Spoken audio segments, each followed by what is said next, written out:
What is going on, everybody? Welcome back to the Phaithful Phanatics Show live here on DSM Media's Twitter, Facebook, and YouTube channels. If you guys are new to the channel, make sure to check us out on Twitter first at DSM_media. Hit that follow button. We greatly, greatly appreciate it. And while you're over on the channel, make sure to check out the link tree in our bio. It will take you to every social media platform we are available on. If you guys want to be interactive throughout today's show or any of our shows here on DSM, make sure you subscribe to the new YouTube channel, DSM Philadelphia. That's where the Phaithful Fanatics Show live here every Monday, Wednesday, and Friday morning will be held, plus all of our DSM pregame live shows. I'm one half of your host, Dylan Davis. You can find me on Twitter at DylanJD98.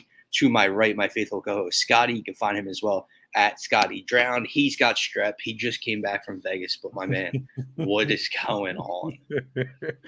Not much, man. Just trying to get over the hump, getting back from Vegas and the Bachelor weekend. But I am happy to be back and ready to talk about all that has happened since I was gone. But, man, I think it speaks to the type of weekend that I had in Vegas where you come back and I ended up with a fever, some throat issues, like all types of different shit. So we're trying to work through that. That's obviously what was the holdup because I got back on Tuesday. Yeah, we were supposed to get back to it on Wednesday, but just wasn't feeling right. No dice. But no, I'm feeling good today. I think we're going to get back on the grind here, and next week we'll be fully rolling. Absolutely. And by the way, before we start, how's my Wi-Fi? Because I got unstable connection. You're good on my end. You're good on my end. All right, let's hope it stays that way. But on today's show, we're going to be discussing the latest in the James Harden 76ers drama. Obviously, Michael Rubin had his annual whiteout party. Joel Embiid, James Harden, all those guys there. Tobias Harris, they're taking pictures.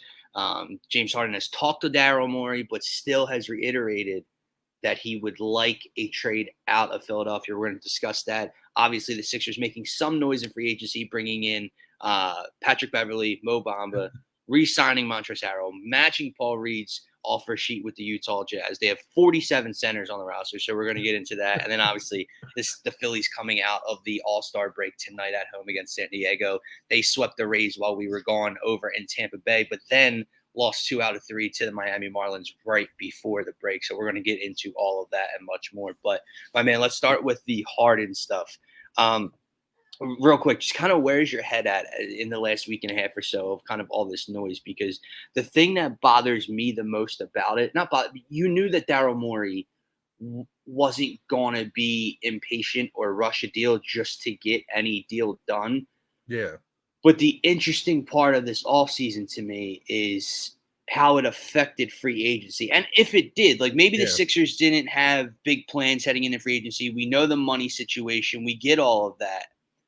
But to come out with a few veteran bench pieces to bring back Montrezl Harrell after he opted out of his player option. That was the weirdest one. You give him a little bit more money.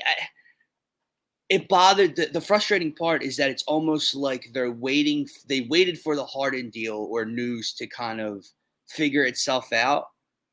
And they sat on their hands during free agency. How do you view this kind of period for the Sixers?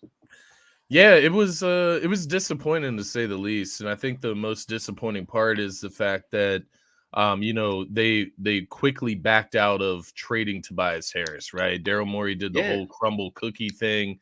That was really that I think we've been gone that long, but that was really embarrassing to start off from the GM. I thought you just don't put your cards on the table like that, right? Like if you really are out here doing your job and thinking about moving Tobias Harris, which they should be thinking about, you don't go out and put a tweet out like that. But as we've seen, Daryl Morey is very vocal on Twitter. You also don't troll the fan base when you're on the hot seat. Yeah, exactly. He's going to learn. It hasn't backfired yet, but when it does, he will learn how Philadelphia reacts to these types of things. But that's what I would start out saying there. Obviously, you have Tobias Harris. It's a big part of your salary. James Harden, a big part of your salary. So it does kind of tie your hands as far as what you can do. But then you mentioned it. You go out and you re-sign Montrezl Harrell. That was the most puzzling piece, right? By far. What for? What is that like a bid to get James Harden back again? Right? Like, are you pleading to him again by bringing in one of his guys? Right. Because Mo Bamba, when you sign him to the minimum, that doesn't bother me. That's a young center that can space the floor. He brings like a different element than say a Paul Reed brings. More rim protection. So you can have Paul Reed and Mo Bamba on the roster with Embiid. That's perfect. But then you add Montrezl Harrell. That's where it gets just a little fuzzy. It's like, for what? Because he's a guy that doesn't like being on the end of the bench. So what promises, what roles has he been talked to about? That worries me. And then you go to the Patrick Beverley side of things, which I love the signing. Like, it's a veteran minimum. Like, he's a culture guy. But now you have like 4 point guards, and you have like 3 guards that do like the same thing in D'Anthony Melton, Patrick Beverley, and Jaden Springer. Everybody's talking about Jaden Springer. Well, where is his role with Patrick Beverley on the team, right? So there's a lot of congestion in 2 areas of the roster. And I think the most concerning part, right, is what we've always talked about, 3-and-D wings. And, I'm talking through this, I've been trying to be optimistic about the Sixers this offseason since my emotions have subsided from the failures. But as I'm talking through this, they literally did not address what I wanted them to address so far in this offseason, and that was athleticism and 3-and-D wings, and they have not brought one in. And that's a problem. So that leads me to believe that some moves are going to be made in the future, because you just can't go into the season with PJ Tucker, Daniel House, and Tobias Harris as your only wings. So far it's been disappointing, man. I'll throw it to you. I let it all out there, but it's been disappointing to say the least. I'm with you. And the troubling thing for me is I don't even view those guys as wings. Yeah. Tobias Harris is one out of the 3 that you maybe think you maybe look at as a possible wing, because he can put the ball on the floor. He's not too. What's Tobias Harris? 6'8", 6'7", 6'9", somewhere in that area. Tobias Harris is as close to a wing as you're probably going to get. But PJ Tucker ain't a damn wing anymore. Yeah. Like PJ Tucker is a slow, unathletic power forward right now for this team. Paul Reed can't shoot for shit. Paul Reed ain't no wing player for the 76ers team. So you're looking at maybe Tobias Harris as your main wing, right? And he's more optimal as a 4. Tobias Harris is more optimal as a 4. Absolutely. And then you look at what Nick Nurse's track record is and the types of players you thought you would want to kind of construct this roster with to fit Nick Nurse's system.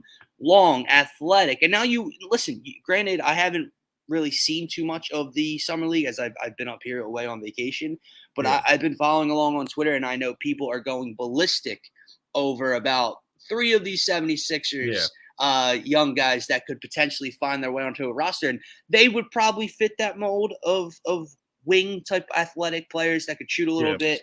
But again, that like we're talking about a championship window. Are 2 guys from the summer league going to come in and fit that mold? So I do think, listen, I'm not trying to be a Debbie Downer here. I do think that there are, like to Martian Lynch's point, I think there is going to be another kind of minimal type of move to fit that role, or they trade James Harden. I think something gets done, but it's just frustrating that it comes across as they're content with just running it back. So I would ask you this question, right? And we're going to circle back to Harden in a second. But let's say they ran it back, because I think we get so frustrated with the fact that they blew the last 5 minutes of Game 6 and then the way they looked at TD Garden in Game 7. And we forget about the fact that our Sixers were up 3-2 coming home against the Boston Celtics, and we all were 110% bought in that this team was different and that they were going to move on for the first time. So I would ask you, if they ran it back with Joel, and Joel is still that MVP type of player, and James can get a little bit more consistency under that new head coach, and Tyrese Maxey takes another leap, do these minimal signings of a Patrick Beverley, of the growth of Jaden Springer, of a Mo Bamba, can that be enough to at least get them past the second round? It can, right? And especially in theory, because I think it's fair to say if Daryl Morey was looking at this roster holistically and thought, man, this team was just a coach away, right? I do think they'll be better under Nick Nurse somehow, some way, right? Absolutely. I just don't know if that equals getting out of the second round still, right? Because you look at Boston, they got better. Who got better? They got Kristaps Porzingis. Milwaukee, man. I mean, somehow they bring back Chris Middleton, they bring back Brook Lopez, but then they bring on a Malik Beasley for the veteran minimum. Like that's the type of guy they're getting with their veteran minimum, while we're getting a Patrick Beverley, right? Malik Beasley is a sharpshooter. He's going to fit right in with that Milwaukee team. So you look at just the in the margin signings by those types of teams, and then you look at the Miami Heat, who are they're going to get Dame Lillard at some point. At right? some point in time, they're going to be better. They're going to be a contender in the East. So when you're looking at all of that, it's a little concerning in that sense, because it's like, is Nick Nurse a big enough difference to fill the gap between the Sixers and those teams from last season, but then also fill the gap from how much better those teams have gotten this offseason? That's a question that's going to be up in the air. I think the problem, once again, that we're facing here is that we didn't make the marginal moves that will make us considerably better on top of Nick Nurse being the new head coach, because you can. There's lanes where you can get better this offseason, and also add Nick Nurse to the puzzle. Kelly Oubre, I mean, I don't understand exactly why he's still a free agent, given his skill set, his build, right? He's the prototypical wing you would look for. I get his shot has been erratic at times, but he's a guy that can put the ball in the basket, man. He can defend when he wants to. And I think you get him in the right culture. He's at the point in his career where he needs to build himself back up, right? So I know you could get him for a little bit cheaper. That's got to be on the table, right? Like, that is what you need at this point, a 3-and-D wing. And I get these guys from the summer league. Turk Smith, he's been really good, but once again, you're talking about a young guard. He can shoot the ball, but where does he fit in with all of the guards that they have in this backcourt right now? So you know, looking at it from that perspective, Nick Nurse, he's going to make a difference. He's going to try new things. Maybe he can get more out of guys like Paul Reed, you know, some of these younger guys. I know he talked about on Tyrese Maxey's spot. He basically guaranteed that Petrusov is going to have a roster spot. So where are all these roster spots going with all of these summer league players, and then the new? And by the way, timeout. There's got to be a trade. Correct me if I'm wrong here. Correct me if I'm wrong, but what position does he play? Center again, you know, power forward, center, whatever you want to call him. But like, it's in the same ballpark, right? Like, he's not like this elite floor spacer. Like, that's not what he is, right? So it's just confusing on the roster makeup as far as, once again, that wing position. That's the frustrating part already in the short summer so far. It's been like, you address the center so heavily. It's been the same mistake every year. We complain about roster construction around Joel Embiid. Yeah. And here we are, mid-July, having the same conversation. Now, again, work could still be done. A James Harden trade could happen. Potentially, I doubt it after the Crumble Cookie post, like you mentioned. But a Tobias Harris trade could possibly happen. I doubt it now. But it just seems like the same mistakes and same issues are being made with this team. There's nothing to get excited about. And listen, and I don't hate this comment. Yeah, I see that. Because Scotty, a lot of your focus since the season ended is getting Joel healthy into the playoffs, right? Yeah. So I do get that point of view. A little bit of overkill. Right, and you need something else. Like, if you're trying to keep Joel fresh, Joel's getting, you know, days off and nights off here and there. Montrezl Harrell and Mo Bamba aren't winning you lots of games, my dude. Like by themselves. So because Mo Bamba, while it sounds great, he's a guy that has been on 3 different teams the last 3 years. So like, he hasn't been as good as we want him to be potentially. Now, under Embiid's wing, you know, in Nick Nurse's offense, whatever the case may be, maybe he's better, but that's not a lock, right? So Right. you have all these centers. Maybe that's the point, though. They have this, roulette table of centers, and one of them's going to hit for them behind Embiid. But still, the roster makeup. Let me ask you this. Because, going back to the James Harden point, we're kind of at a crossroads with him where, my emotions once again have subsided. I'm to the point where, James, you can suck it up and you're going to be a Sixer this year. I thought you were about to say something else, bro. No. James is going to suck it up. He's going to be a Sixer this year. No. I'm frustrated with him. Like it's corny to me because you want to go to the Clippers. You want to go to the Clippers so bad, right? You want to go to them so bad and just make the same amount of money, like, and be in the same exact role, because you're not going to go there and be all-star, superstar James Harden that scores the ball, gets 30 shots a game. That's not what you're going to be in LA either. So it's confusing in a sense of, what are you looking at in LA versus in Philly, where you're going to have just about as good a chance at winning a championship as you would in LA? It seems childish. It's annoying. And his reputation and his career, I feel right now, is at a crossroads. It's on the line, man. Absolutely. And depending how he handles this situation, Daryl Morey is not going to give him up for anything less than what he thinks he's worth. And that could be... That could be up to the level of, just hypothetically, that could be an SGA, type of package that he's looking for. And I'm not saying that's realistic. Like, that's not. No. You're not going to get that for James Harden, but that could be where Daryl Morey is. And once he's at that level, we know how Daryl Morey is. He's not going to budge on that at all.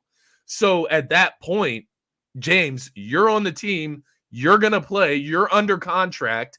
And guess what? You need to play for your next contract. Forget about the Sixers, right? James, you can hate the Sixers organization. I know he loves his teammates. I will say that. You can see the way they interact with each other. He loves his teammates. It's strictly about money. It's about the front office. It's about Morey and his discussions. But you are under contract. Your reputation is on the line because, face the facts, you have forced your way out of 2 other teams already just to get to the Sixers. Yeah. Now you're trying to force yourself off of your 3rd team in the last year of your contract. You're pushing 35 years old.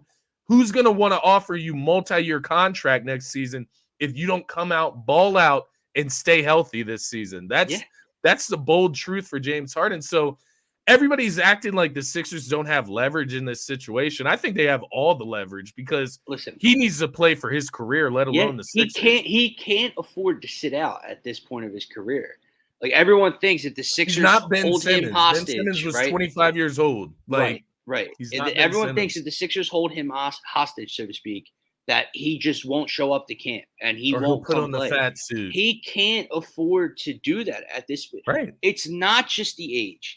It's not just the decline in play and what everybody saw on national television for 4 out of the 7 games against Boston and all 4 games against Brooklyn, right? It's not just that.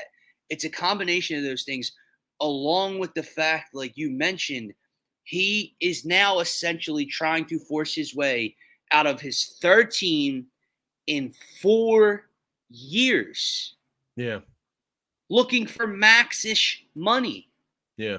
You're not getting that from anybody. You're not getting that from Philly. You're not getting it from Houston. You're not getting it from the Clippers. You're not getting it from anybody. James Harden needs a slap in the face with reality. Who's in his corner, I don't know what these dudes get in their heads, man. I get it. You're a top 75 player, future Hall of Famer, one of the most prolific, greatest scorers I've ever seen in my lifetime in NBA history.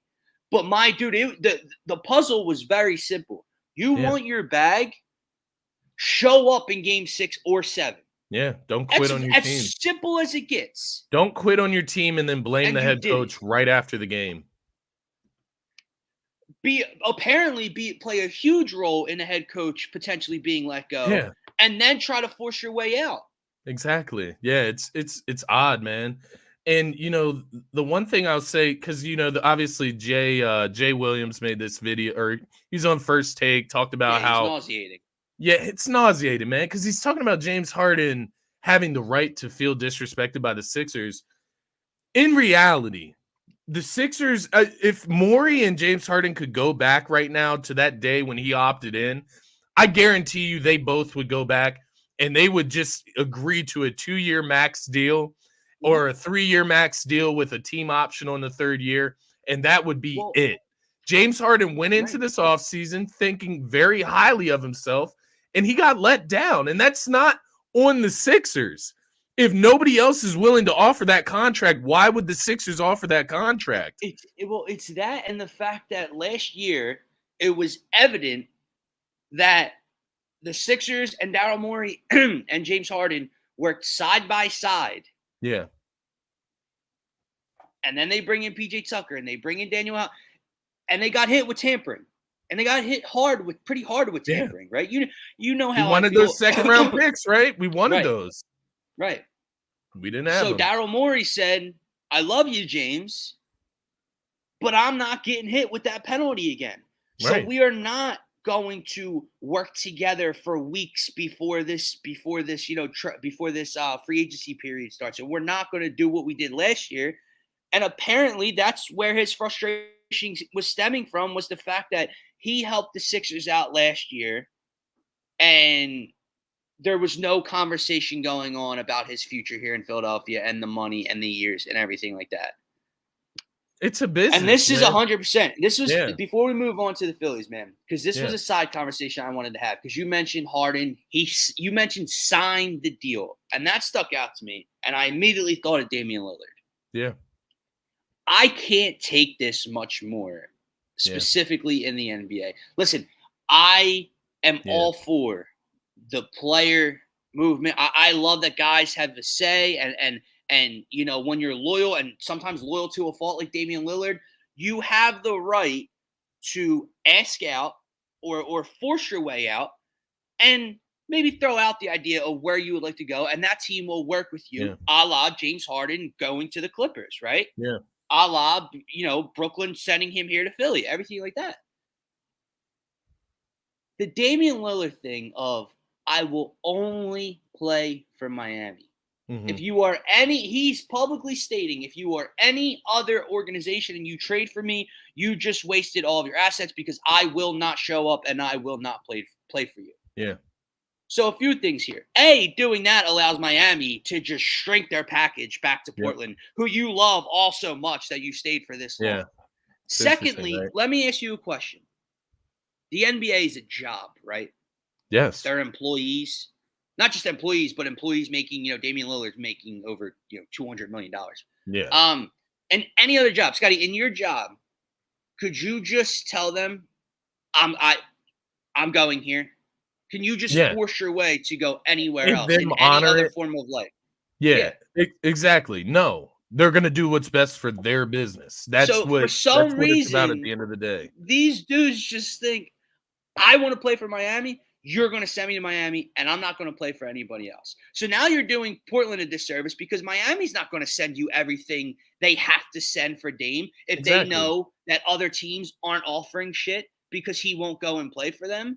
Secondly, Scotty, when did Dame sign that extension to stay in his beloved Portland? Wasn't it last season? Last summer? Oh, yeah. Oh, yeah. Like, look, you signed a 4-year max extension. That's your problem.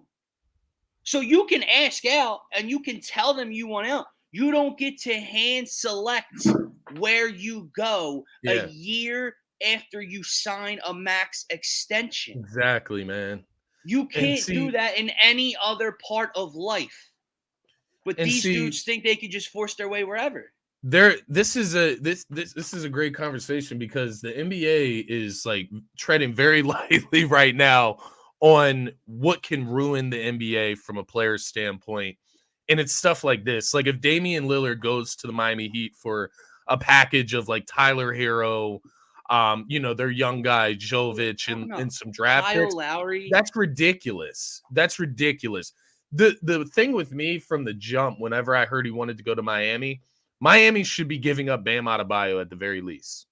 Like, it's as simple as that. There's no way that you don't get a package starting with Bam Adebayo for Damian Lillard. right? And then you have him go as far as like hand selecting the players that he wants to still be there Yeah. when he gets traded there. What like, is happening? They shouldn't include Caleb Martin or Bam Adebayo. Like, dude, this is not how it should work. I'm really hoping that Portland, they dig in, they really dig their teeth in, and they try to get the best deal on the table. But this is on the brink of ruining the NBA, because once you start doing this, Bradley Beal did something similar. He at least had a no trade clause, right? Got his way to Phoenix, and they have this super team now. And it's the same thing that Dame is trying to do here in Miami, but he doesn't have a no trade clause. So Portland needs to do what's in their best interest in order to keep the legitimacy of the NBA, in my opinion, because once you let a player do something like this, it's going to become uncontrollable on the amount of players that can do stuff like this. Because they think it's normal, bro. For example, next season, whatever happens this season, if Embiid forces his way out, Dame Lillard just forced his way to Miami. Now maybe Embiid, does want to go to the Knicks or whatever because Leon Rose. And says, now we have to trade for the Knicks. We have to trade Embiid to New York. You know what I mean? In our division, in our conference, because he wants to. That's not how this should be working. At the end of the day, the Sixers, the Blazers, they have to do what's best for their organization. And the difference between, even James saying, I want to go to the Clippers, and Damian Lillard just pinpointing Miami is the fact that the Clippers might be the only team that's interested in James right now that can take him on, right? Whereas Dame has plenty of teams out there begging for his services. And it's just weird, man, from a guy that talked about running from the grind and, all of his loyalty to Portland. It's so fake at this point when you see the way he's acting out right now. It is so fake. And it really disappoints me because how we looked at Damian Lillard. Do you know why? And this isn't like some salty Sixers fan that is upset about him not wanting to come to Philly. I'm not even a person that wanted to trade for him. I'm not even a person that wanted to do that. Because it would include Maxey for you. It's just it's corny to me because you're talking about guys running from the grind, but you want to run to Miami, who just went to the NBA Finals, right? Like, you mentioned that's fake. very corny to me. You mentioned fake and phony and corny. How about just all the little shit he was doing before he officially requested? Because remember, before he officially requested out, Windhorst and all these guys are reporting Damian Lillard has been adamant he wants to stay in Portland. They're getting together. They're discussing their future, what they can do. They brought back Jeremy Grant for him. They blah, blah, blah, right? Yeah, the Jeremy Grant thing, man. I mean, on his Instagram Live, remember a few weeks ago on his Instagram Live, he had the "Welcome to Miami" song in the background. Yeah, and people were reading into it, and he came out, and his camp came out, and they were like, "Y'all are crazy." It just so happened to be on, but now he only wants to go. That's being fake. That's being corny. Yeah. You knew what you were doing. Then you tried to act like everybody else was crazy in the room. And now you're forcing your way to Miami, man. It's funny to me. And they think it's normal. Kevin Durant's quote tweeting fans and stuff about, well, why can't he do that? And could you do that in any other aspect of life? No. And listen, it's great enough that they can sign a contract, a long-term contract for lots of money and say, I want out, and teams will work with them, and you can give preferred destinations. Yeah. And they will try to get you there. And but that's the point fair. of trading not a legendary, but the point of trading an all-time talent like Damian Lillard, who just averaged 30 last year, is that these packages are going to fight hand in hand with each other and drive up the cost. When you say you're only going out to get to Miami, the Sixers are going to include Tyrese Maxey in a package for him. Right. Another team's not going to include their, 2 youngest prospects in a package for him and 5 draft picks. To this point right here, and to your point in a sense, they failed him. They failed him, right? But at the end of the day, did they fail him or did he come up short? Like, he's supposed to be the franchise guy. He's supposed to be the franchise guy, yet he's running from the grind, trying to go to Miami to be second fiddle to Jimmy Butler? Like, that's the thing that I'm looking at here is, sure, they have failed him, but at the end of the day, in order to not fail going forward as the Portland Trailblazers, they have to get the most out of this deal.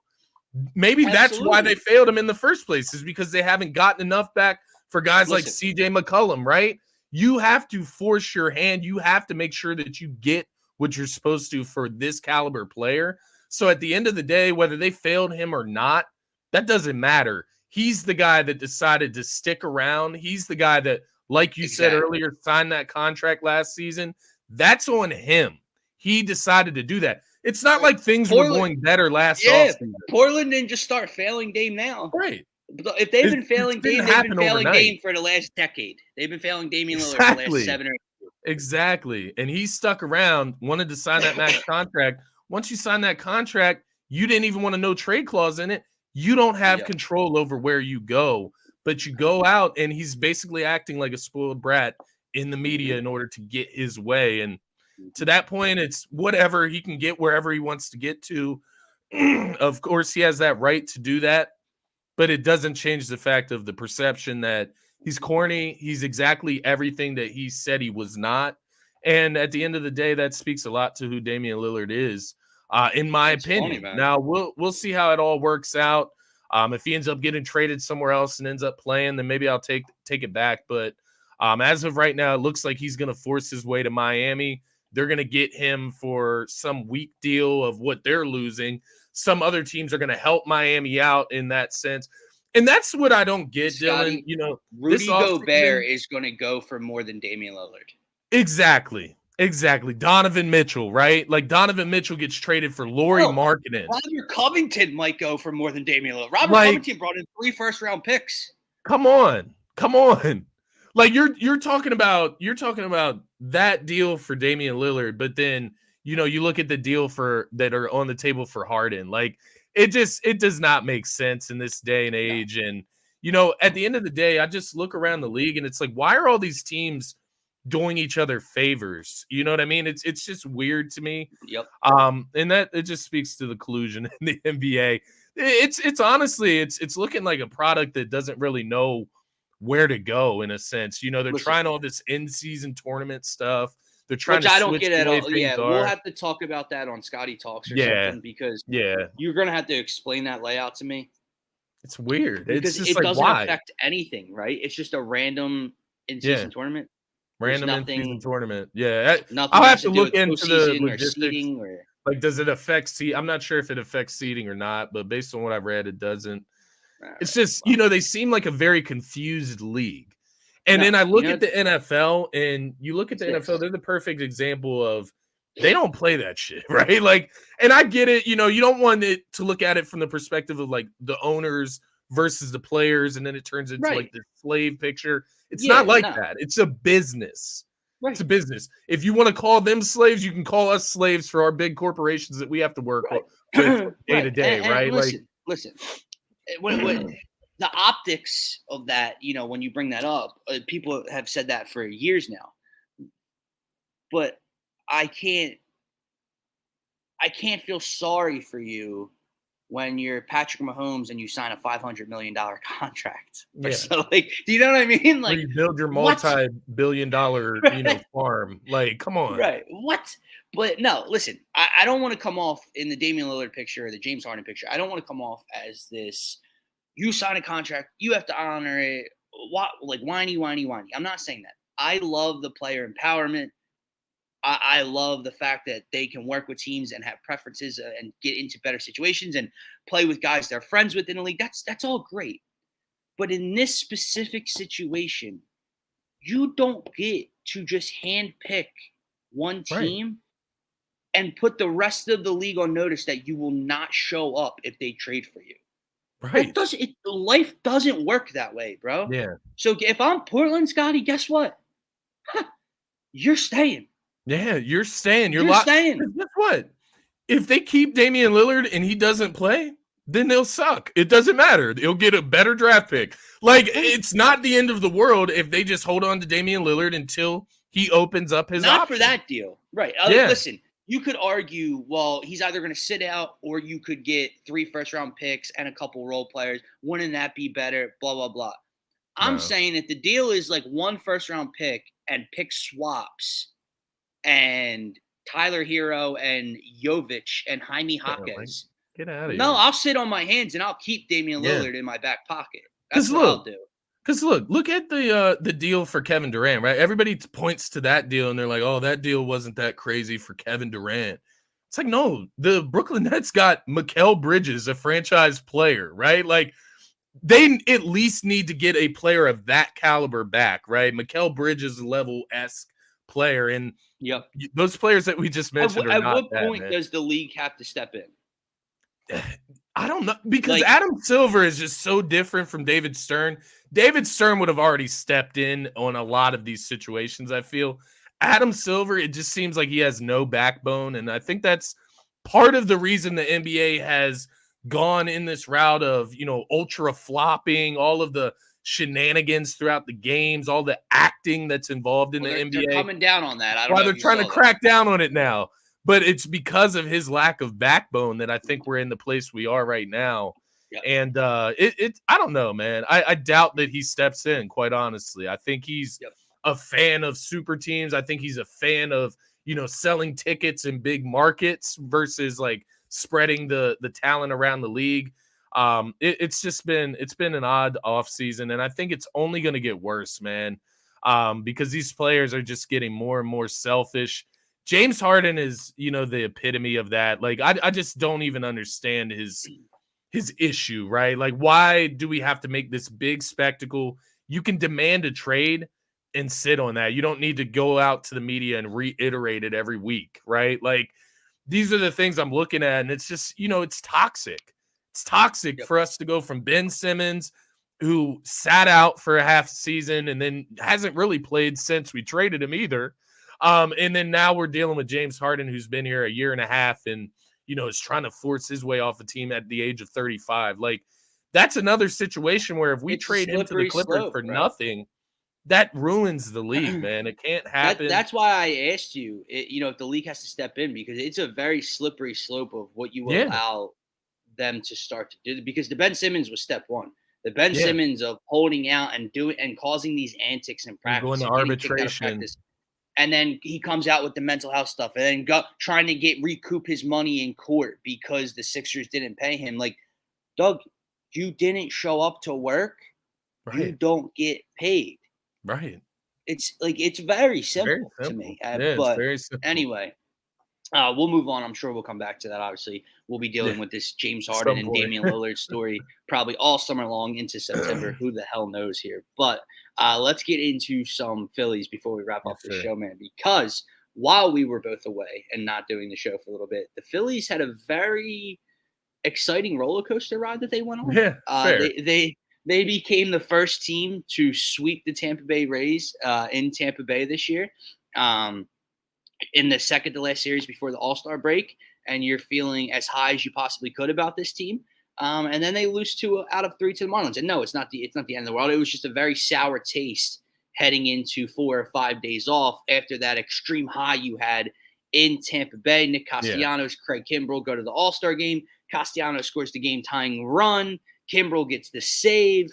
Philly stars are out and shining, but that's not even the big news right now circulating, man. So the Phillies, like I said, they're 7 games over 500.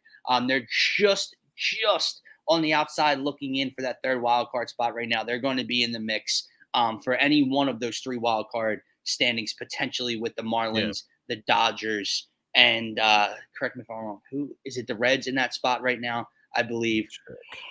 Slightly up, or the Giants. The Giants are slightly above the Phillies in that third wild card spot. Yeah. So that's not the story. The story is the trade deadline coming up at August 1st. And Buster Olney and Eduardo Perez, and they cover the MLB for ESPN and all these major outlets, and they're very plugged in. They have talked about the Phillies as major players at the deadline, the team to watch out for in the second half of this season, the scary team in the NL in the second half of this season, as Buster Olney said. And the St. Louis Cardinals GM, speaking of trades, has come out and said they will be selling at the deadline. The Phillies and the Cardinals have been connected through lots of rumors, but the biggest one to come up right now is Nolan Arenado on the trade block? Yeah. And if so, should the Phillies go after him, and what would it take? Now, we bring up this conversation because for some reason, I don't know why, But for some reason, Phillies Twitter and people I love and respect have a different point of view on this than I think they should. Yeah. Scotty, I'll throw it to you first. Yeah. Would you trade Alec Bohm? This is the big talking point. Would you trade Alec Bohm for Nolan Arenado in a package? To answer simply, yes, I would. And the reason being, I'll put this in a frame of, I'll relate it to other teams in Philadelphia in a sense, right? And you can look at this however you want to, but this is the simple truth. Jalen Hurts, before last season, there was talks of trading him for Russell Wilson, Deshaun Watson. Tyrese Maxey this offseason, talks of trading him for Damian Lillard, right? And we were part of those conversations. And if you go back before Jalen Hurts has his season last year of MVP caliber, takes the Eagles to the Super Bowl, you wouldn't have called people crazy for trading Jalen Hurts for Russell Wilson or Deshaun Watson in a sense, right? Other than the legal issues with him. That being said, in hindsight, you're obviously happy you didn't do that, right? With Tyrese Maxey, I've said that I wouldn't trade him for Damian Lillard, but I would understand if the Sixers did that, right? And, to a lesser extent, because my belief in the Sixers winning a championship isn't as high as my belief in the Phillies winning a championship.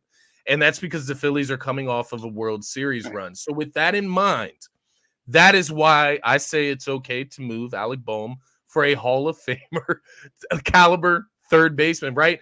And you look at the situation, it's very simple. Alec Bohm is a good, solid player. Maybe one day, maybe just maybe he ends up a star. But as of right now, the trajectory, the Phillies are all in right now, right? You need to go out and get guys that are ready to help this team right now. Obviously, Nolan Arenado, he's a Gold Glove, right, at the third base slot. That's something that you haven't had, so that adds to your defense as well.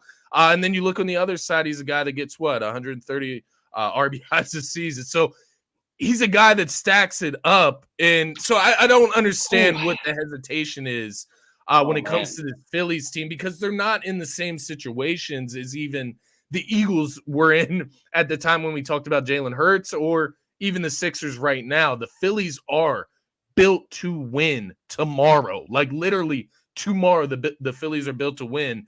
And for that reason, I think you have to go all in. Now, the argument for me in this situation is, do you need a third baseman over a pitcher, over an outfielder? That's fair. Those are the fair conversations, I think, to be had. But when it comes to Alec Bohm versus Nolan Arenado, and then whatever you have to add in on top of Alec Bohm, that's a no-brainer, right? Like, it is odd how we do, and I admit to it within the Sixers, right, with Maxey, it's odd how we cling to players just because they're homegrown and we want to develop them. But then on the other end of the scale, do we want championships or not? And what gives you the best window for championships? But I'll throw it to you because I know you have some strong feelings on this. Okay. So anyway, I agree with your point 110%. And when you're looking at filling gaps, filling in the margins, because this team has already laid out a ton of money, they're trying to win a championship. Bryce Harper, Trey Turner, Kyle Schwarber, Nick Cassiano, Sacco. We get all of it. Okay. JT Realmuto. You would look at corner outfield, right? When Bryce can go to first base, Schwarber DHs, you get better in the field, you get a serviceable player out there. Pitching, obviously, we have Christopher Sanchez in a bullpen game every 5 days. Yeah. Not only could you look for a fifth starter to fit the margins, could you bring in, a pretty good number 3 or so and really elongate that? Now Taijuan Walker is your 5 instead of your 4. You get what I'm saying there. I'm with you. But when you're talking about a name like Nolan Arenado, a already bona fide future Hall of Famer at his position, one of the best at his position already. And by the way, he's 32. Okay. He's not, 30s. Paul Goldschmidt's 35, 36. Nolan Arenado is 32. Okay. When you're talking about that name, you do the deal over fixing the margins 100 times out of 100. And here's why. Let's talk about the off the field stuff first, because I see people bringing up age and money, and maybe not so right now, but they're worried about 2 or 3 years down the line with that contract. Well, if we know anything about baseball and money in baseball and those contracts, doesn't matter. It does not matter. Trey, That's my biggest Trey confusion. Turner has $300 million. The Bryce money Harper, does not matter. million. The money doesn't matter, okay? And age does not matter in the same way it does in the NFL or in the NBA. Yeah. Right now, we're looking at a 34 going on 35-year-old James Harden. And that's playing a major role, excuse me, in the trade discussions for James Harden, right? Yeah. And why teams would be hesitant. Why we were hesitant to sign him to a 3 or 4 year deal, because I don't know what James Harden's going to look like at 36, 37 years old. Absolutely. Nolan Arenado in 3 years is only going to be 35. And Paul Goldschmidt just won the NL MVP at age 35. If you can hit and just be serviceable in the field, dude, ball player with the DH right now, and I know the Phillies have 18 DHs on their roster, so I get that argument, but ball players can play into their mid-40s if they can continue to hit. Nelson Cruz, I don't even know how old Nelson Cruz is. He's still DHing on a contender. There's guys all across the board.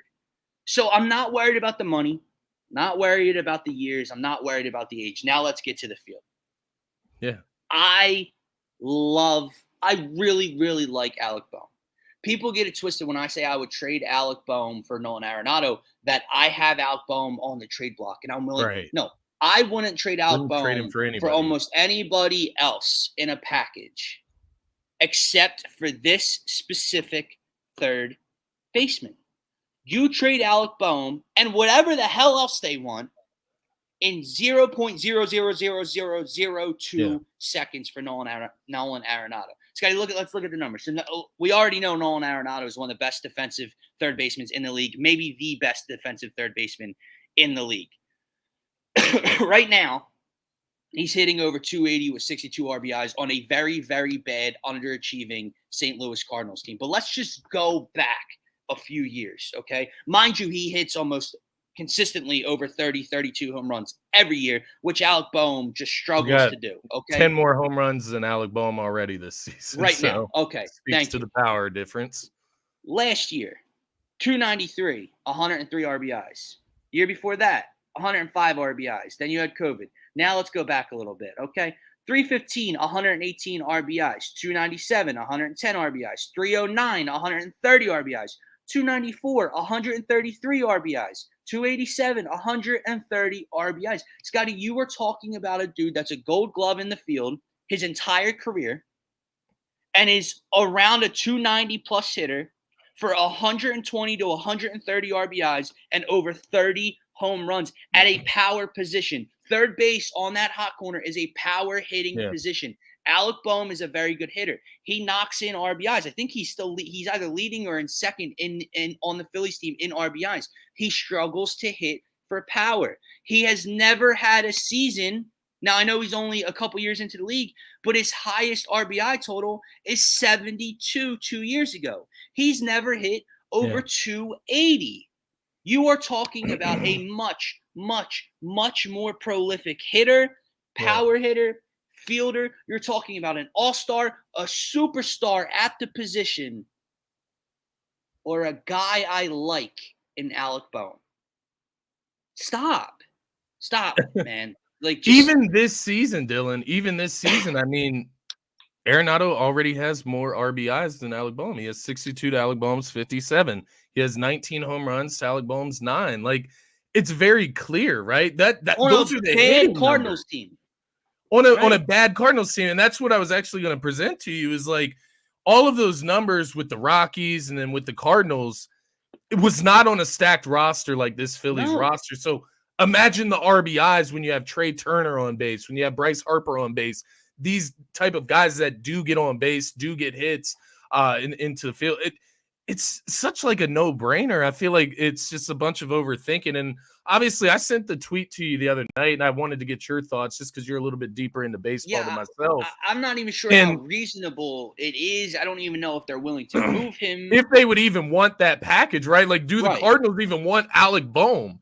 That would be another question. I'm sure they would. Listen, I'm sure Alec Bohm is a very attractive piece on the trade market. He's young. He is a good hitter, right? He's made strides in the field. I I'm not sure. shitting Plus on you Alec add in Bohm. It's just no, like it's a Hall of no. Famer. It's like a no-brainer.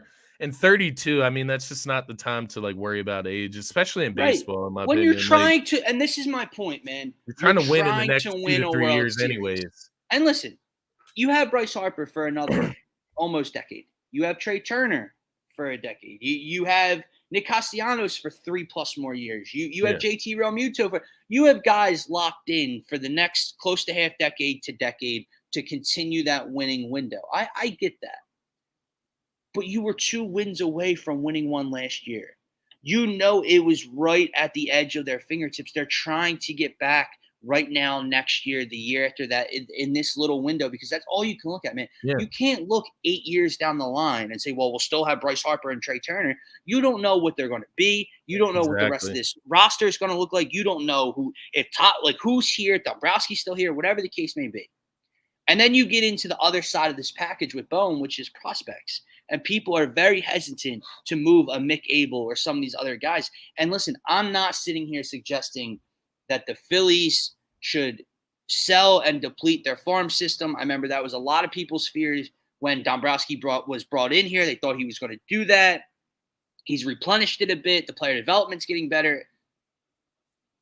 But they're just that. They're prospects. Yeah, And they're so unknown, man. yeah, So much can go wrong from the time these dudes are 17, 18 years old till the time they're brought up. Look at Andrew Painter. yeah, Andrew Painter is not going to pitch in a Phillies uniform for probably close to 2 years. yeah. And then when he comes back, who the hell knows What's he what gonna he look looks like? like after Yeah, never throwing a legit pitcher inning in the major leagues and having Tommy John yeah, under his belt.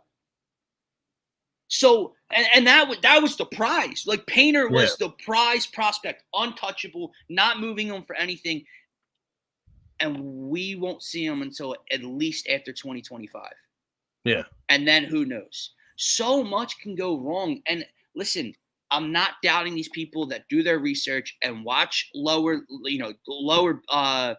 A baseball and double A and triple A baseball. But I love when people try to act like they know so much about these prospects and what they're going to grow into that you don't, man. They're too once we get to the unpredictable. majors, Injuries you have are a no real clue. thing. Yeah. So you 110% in 0.0000002 seconds move Alec Bohm and McAble. And I don't mean to say whatever the hell else the Cardinals want, but Yeah, you give the Cardinals almost what they want if it means Nolan Arenado, and not just for this year. Nolan yeah, Arenado's got like 3 or 4 years left on his deal. yeah. It's a You no-brainer, make the man. move.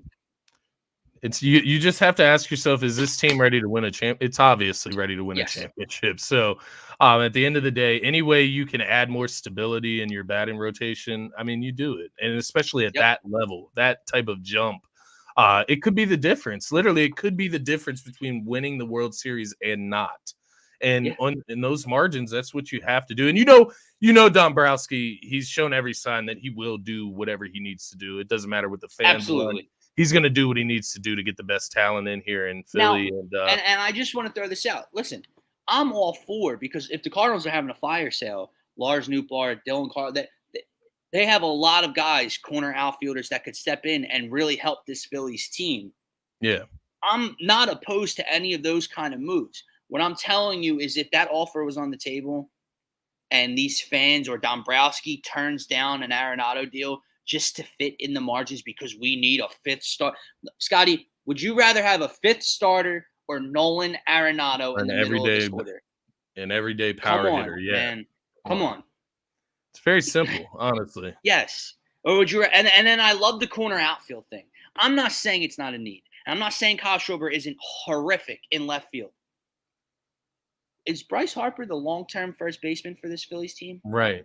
Or is that a short-term fix? Because I'm pretty sure, like after this year, when Bryce goes back to right field and Nick probably goes to left, well, then Schwarber's your DH and they rotate those guys. So where's this corner outfielder playing after this second half of the season Right. that everybody so desperately needs right now?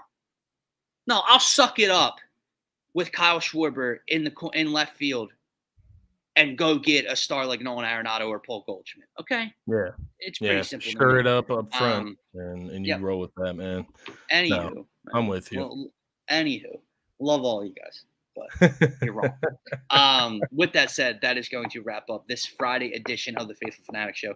We'll be back live 8 a.m. Monday morning. Eagles training camp, Scotty. Yes, sir. Under 2 weeks away. We're going to start talking more and more birds. The Phillies have a 4-game homestand against the San Diego Padres and Juan. So we didn't even talk about the Soto rumors. We'll get into that next week as well. And I'm sure we'll get some James Harden reports and rumors over this even if weekend. It's saying the same thing. You guys have a great rest of your weekend. For myself, for Scotty, you can check us out at DSM_media on Twitter. Subscribe to the new YouTube channel. It's on our Twitter. The link's there. DSM Media -- Philadelphia. Subscribe. Have a great rest of your weekend. Have a good one.